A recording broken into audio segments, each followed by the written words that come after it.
नमस्कार. क्रिसमस जवळ येतोय. आपल्या हिंदूच युवक युवतींच्या स्टेटसवरती असेल मेरी क्रिसमस, हॅपी क्रिसमस. मित्रांनो, कुठल्याही हॅलोलिओवाल्यांच्या कोणत्याही त्यांच्या स्टेटसवर किंवा व्हिडिओवरती बघायला मिळत नाही कृष्ण जन्माष्टमीच्या शुभेच्छा, दिवाळीच्या शुभेच्छा, गणेशोत्सवाच्या शुभेच्छा. तर आपण क्रिसमसच्या वेळेला मेरी क्रिसमस, हॅपी क्रिसमस म्हणून का ठेवतो? तर हे पहिलं बंद झालं पाहिजे. आपण आपल्या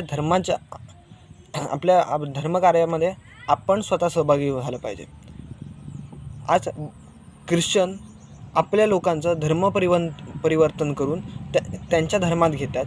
आपल्या लोकांचा ब्रेन वॉश करत आहेत. हे थांबलं पाहिजे. तर त्यासाठी पहिलं पाऊल हेच आहे की आपण क्रिसमसच्या वेळेला मेरी क्रिसमस म्हणून स्टेटस ठेवले नाही पाहिजेत.